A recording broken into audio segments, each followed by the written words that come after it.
The radio room is barely wider than a coffin, and tonight it feels like one. Outside, the North Atlantic roars in the darkness, waves hammering the steel hull with rhythmic violence that travels through every rivet and weld. Inside, under a single red bulb that does nothing to warm the freezing air, leading telegraphist Henry Marsh sits hunched over his transmitter, gloved fingers hovering above the key.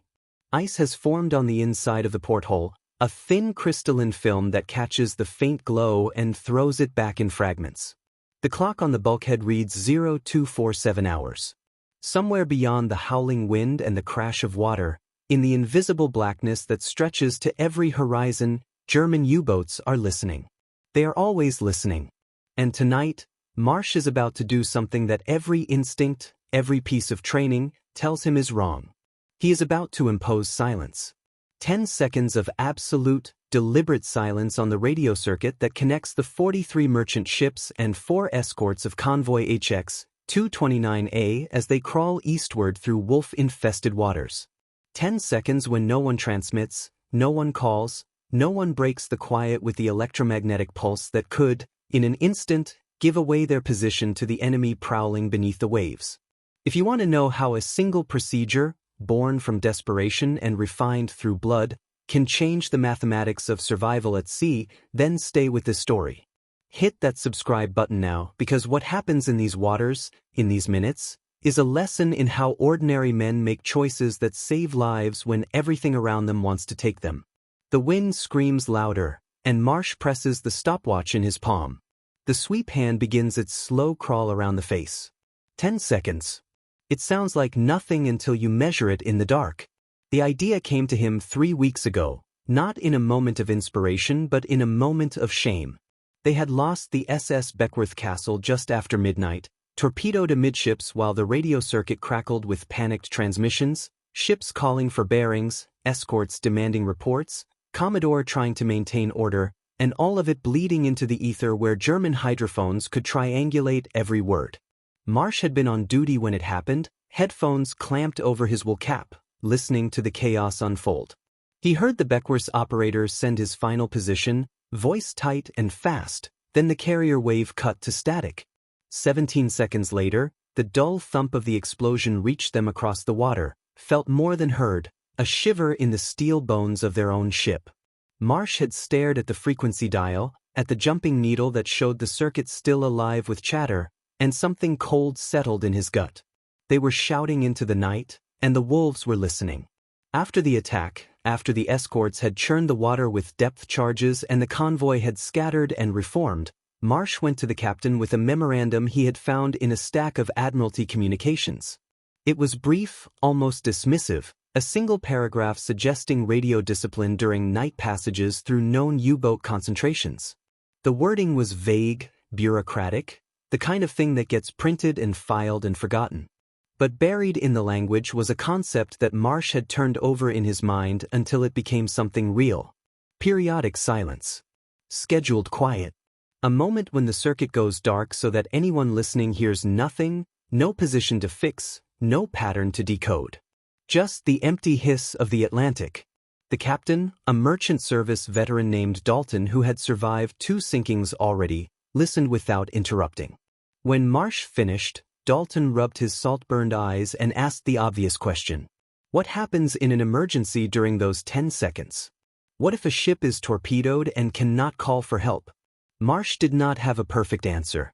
He said that 10 seconds was short enough that any real emergency would still be communicated immediately after, but long enough to break the pattern of constant transmission that made the convoy a beacon. It was a gamble, a calculated risk, and Dalton knew it.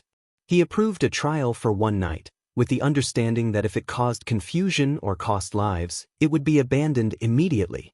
That first night, Marsh sat in this same chair, under this same red bulb, and watched the second hand tick toward the designated time. He had briefed the other radio operators on the circuit, sent the terse signal that explained the protocol, and waited for their acknowledgments. Most came back quickly, terse confirmations from men who understood that anything new was better than watching ships burn. But there was resistance. The escort commander, Lieutenant Commander Reeves aboard the corvette HMS Campion, had sent back a curt message questioning the authority for such a change. Marsh forwarded Dalton's approval and the Admiralty reference, and Reeves relented, but the tension lingered. Escorts hated surprises, hated anything that broke routine, because routine was the only thing keeping them alive out here. When the first 10-second silence arrived, Marsh pressed the stopwatch and held his breath. The circuit went quiet. Not the quiet of an empty frequency, but the weighted silence of 40 ships holding their transmissions, operators sitting with fingers off the keys, listening to nothing. It felt wrong. Every second stretched into something vast and dangerous, a void where disaster could happen unseen and unreported. But when the 10 seconds ended and the circuit resumed, the chatter was lighter, more controlled, as if the pause had reset something in the collective mind of the convoy. Marsh made notes, tracked the timing, observed how the rhythm of communication changed. Over the next 3 nights, they repeated the procedure every 2 hours during the darkest period between midnight and dawn. And the U-boats, if they were listening, heard gaps. Moments when the electromagnetic signature vanished, when the direction-finding equipment on their conning towers had nothing to lock onto. It was not invisibility, but it was interruption, a broken signal that made targeting harder. The second week brought the first real test. They were crossing the Black Pit, that mid-Atlantic gap where land-based air cover could not reach, where the U-boats gathered in wolf packs and hunted with impunity.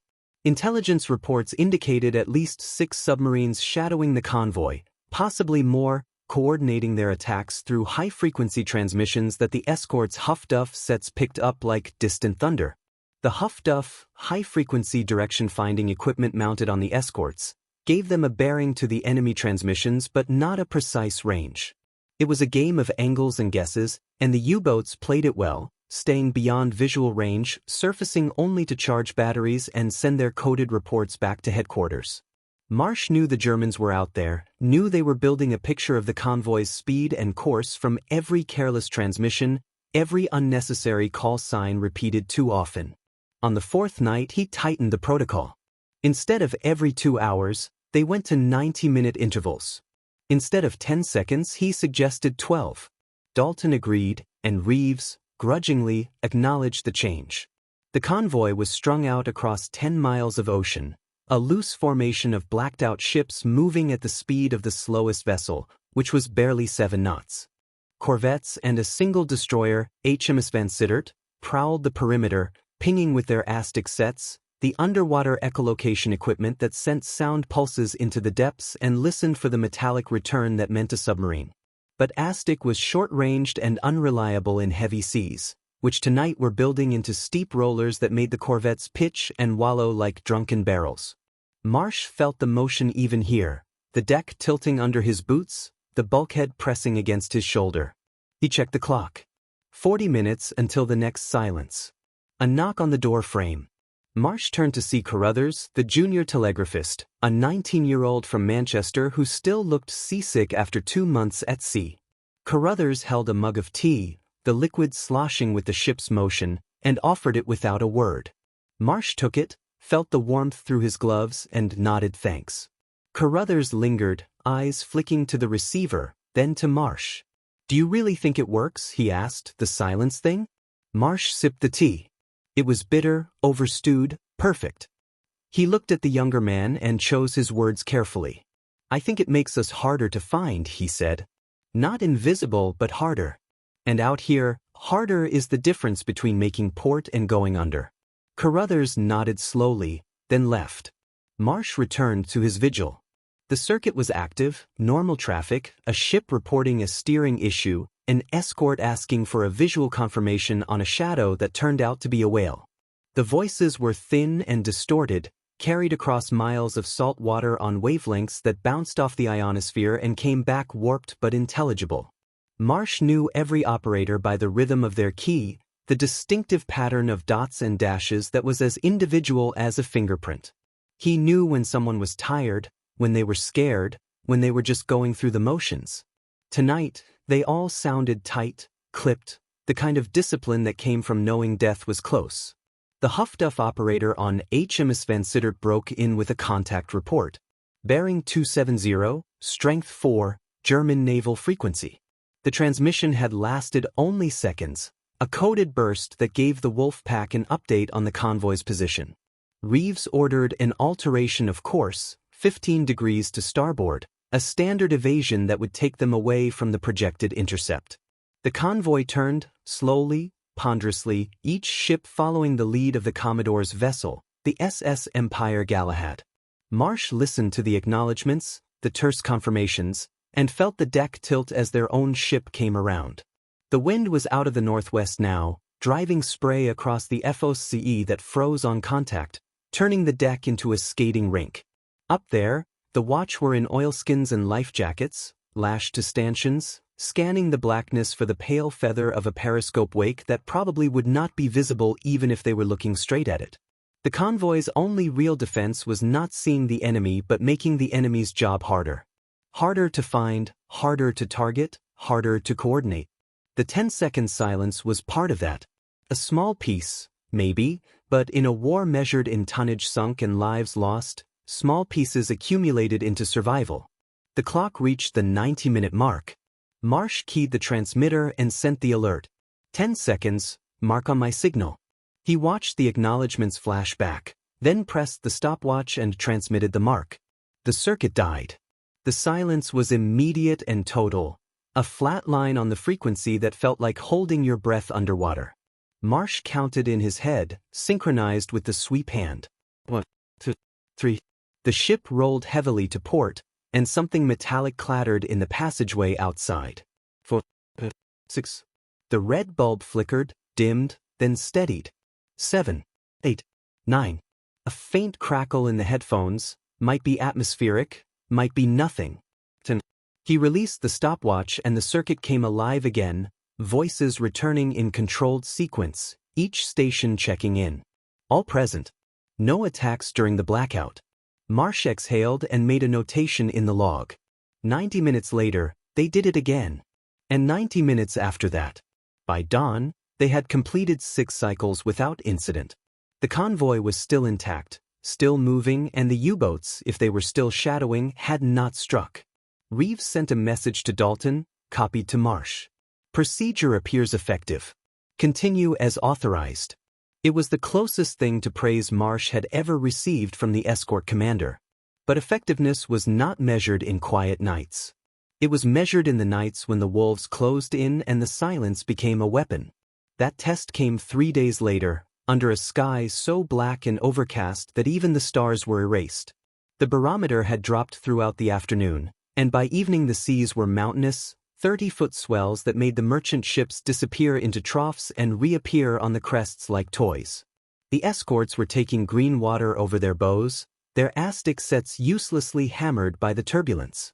And the Huff Duff was lighting up. Multiple contacts, close bearings, overlapping transmissions that suggested at least 4 U-boats converging on the convoy from different quadrants. This was a coordinated attack, the kind the Germans had perfected, where submarines surfaced under cover of darkness and weather, closed to point-blank range, and fired spreads of torpedoes into the mass of ships before diving and scattering. The escorts could not be everywhere at once. The convoy could not outrun them. All they could do was make targeting difficult, and that meant silence. Marsh was at his post, Carruthers beside him now, both men jammed into the cramped space, headphones on, splitting the monitoring. The circuit was alive with controlled transmissions, escorts coordinating, Commodore issuing course changes, but there was an edge to it, a barely suppressed urgency that everyone felt. Marsh checked the clock. 12 minutes until the next blackout. He sent the alert. Carruthers glanced at him, face pale under the red light. "They are close," Carruthers said. "Very close." Marsh nodded. "That is why we do this. Keep them guessing." The Huff Duff operator called another bearing, this time 090, strength 5. That was damn near on top of them. Reeves ordered flares, and seconds later the darkness split as a parachute flare ignited above the convoy, floating down on its silk canopy, casting a sickly yellow glow across the heaving water. Marsh heard the lookouts shout even through the closed door, the single word every sailor dreaded. Periscope. The alarm bells rang, a clamor that vibrated through the steel, and the ship's engines surged as the helm put on emergency speed. Marsh felt the deck lurch, the whole vessel shaking as the screws bit into the water. The circuit exploded with calls, ships reporting visual contacts, escorts calling for positions, and Marsh knew this was the moment, the chaos that could kill them all if they did not control it. He glanced at the clock.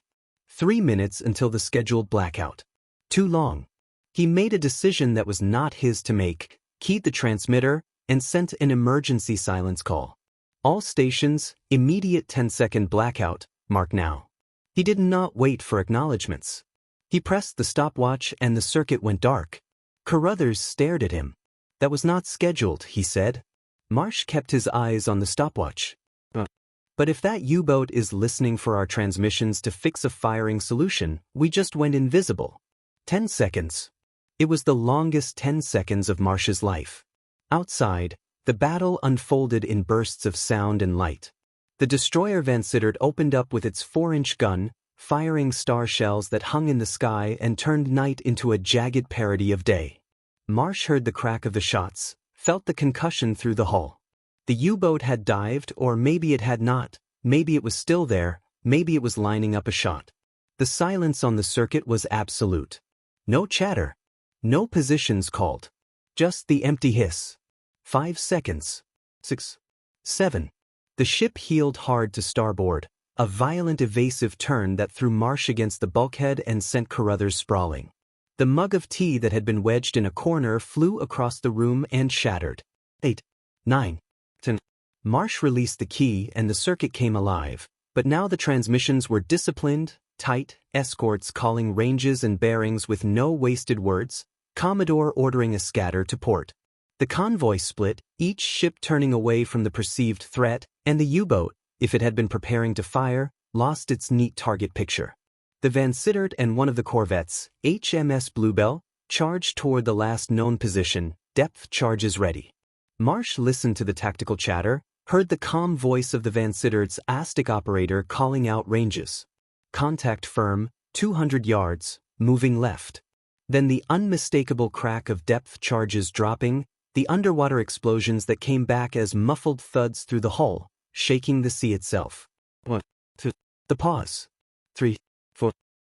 A pattern of 5 charges, set to detonate at different depths, bracketing the target. The circuit went quiet again, but this time it was the natural quiet of men waiting, listening, hoping. Marsh pulled off his headphones and heard it directly, through the steel and water, the final explosion deeper than the others, a long rolling boom that seemed to go on forever. Carruthers looked at him. Did we get it? Marsh shook his head. We will not know. Maybe, maybe not. But it is gone for now. That is enough. The convoy reformed slowly, ships emerging from the scatter like ghosts, finding their positions again by dead reckoning and careful use of the shielded Aldous lamps that blinked coded messages across the water.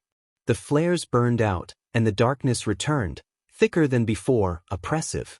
Marsh went back to his routine, monitoring the circuit, enforcing the blackouts at the scheduled intervals. But something had shifted. The procedure, which had been an experiment, a theory, was now a tool they used instinctively, a reflex. When the next Huff-Duff contact came in, 90 minutes later, the circuit went silent on his mark without hesitation, and the convoy executed a course change in the blackout, invisible to the enemy. The U-boat, wherever it was, transmitted again, but this time it was further away, the bearing drifting astern. They were losing contact. The wolf pack was breaking up, the submarines moving off to find easier prey or regroup. Dawn came slowly, a gray stain on the eastern horizon that spread like a bruise until the world was revealed in shades of iron and lead. The sea was still enormous, still hostile, but the danger had receded. Marsh secured from action stations, made his log entries, and handed the watch over to Carruthers. He climbed up to the deck, needing air, needing to see the convoy with his own eyes. The cold hit him like a fist, wind tearing at his coat, spray stinging his face. But he stood there, gripping the rail, and counted the ships. 42. They had lost one.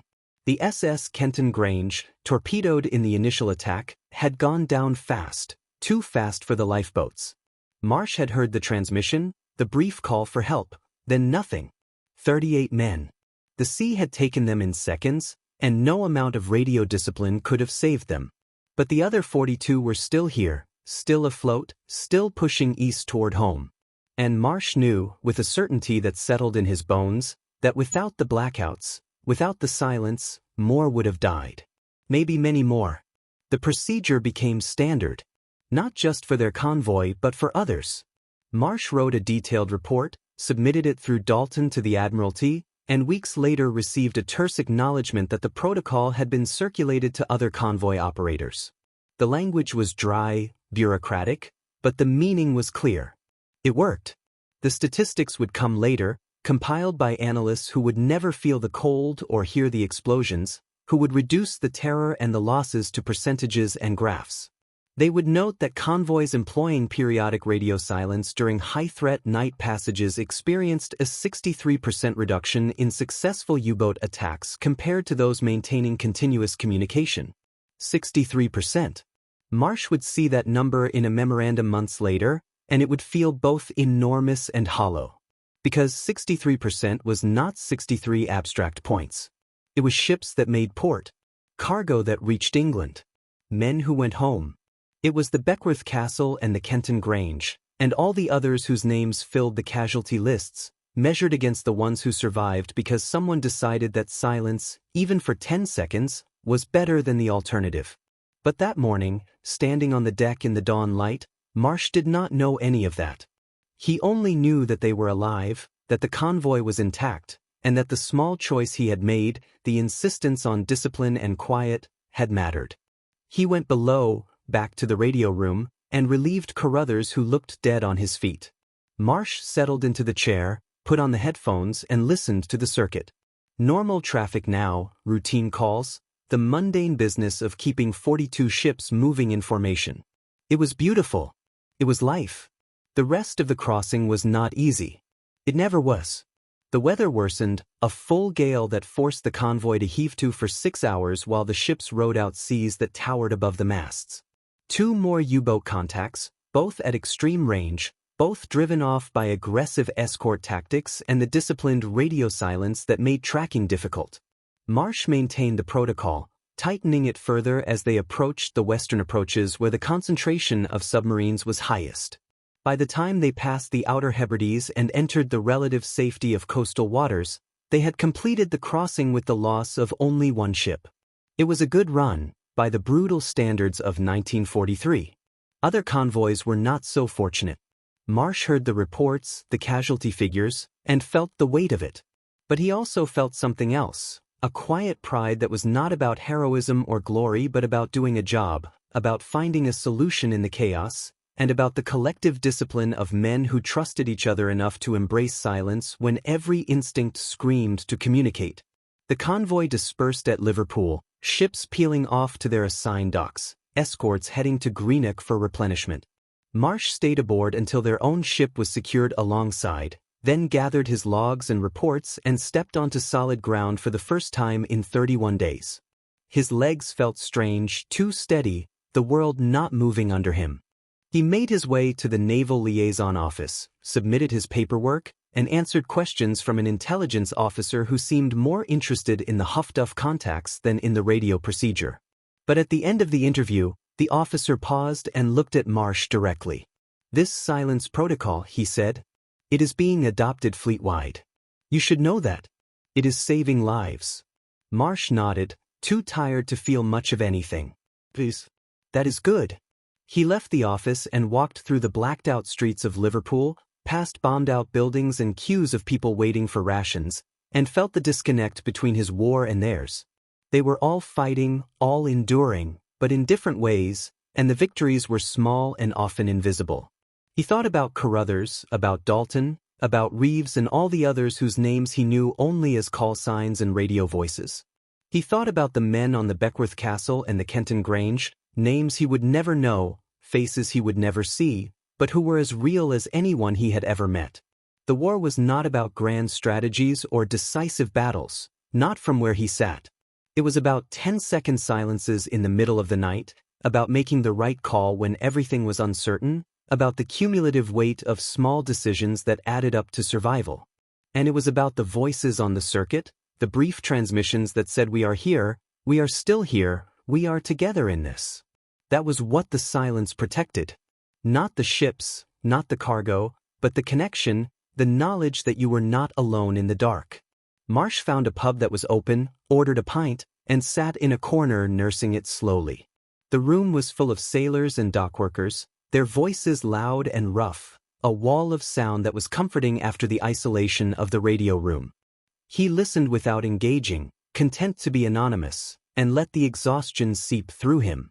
He would ship out again in a week, maybe less. Back to the Atlantic, back to the convoys, back to the radio room and the red light and the 10-second blackouts. It was what he did. It was all any of them did. The war would go on, the U-boats would keep hunting, and the convoys would keep sailing, and somewhere in the balance between communication and silence, between discipline and chaos, men would live or die based on choices measured in seconds. Marsh finished his pint, set the glass down carefully, and stood. He walked out into the night, into the blackout that mirrored the one he enforced at sea, and headed back toward the docks. There would be another ship, another convoy, another crossing. And he would be there, in the radio room, watching the clock, counting the seconds, holding the line between connection and invisibility. Because that was the job. That was the war. And as long as ships sailed and men crewed them, someone had to keep the silence.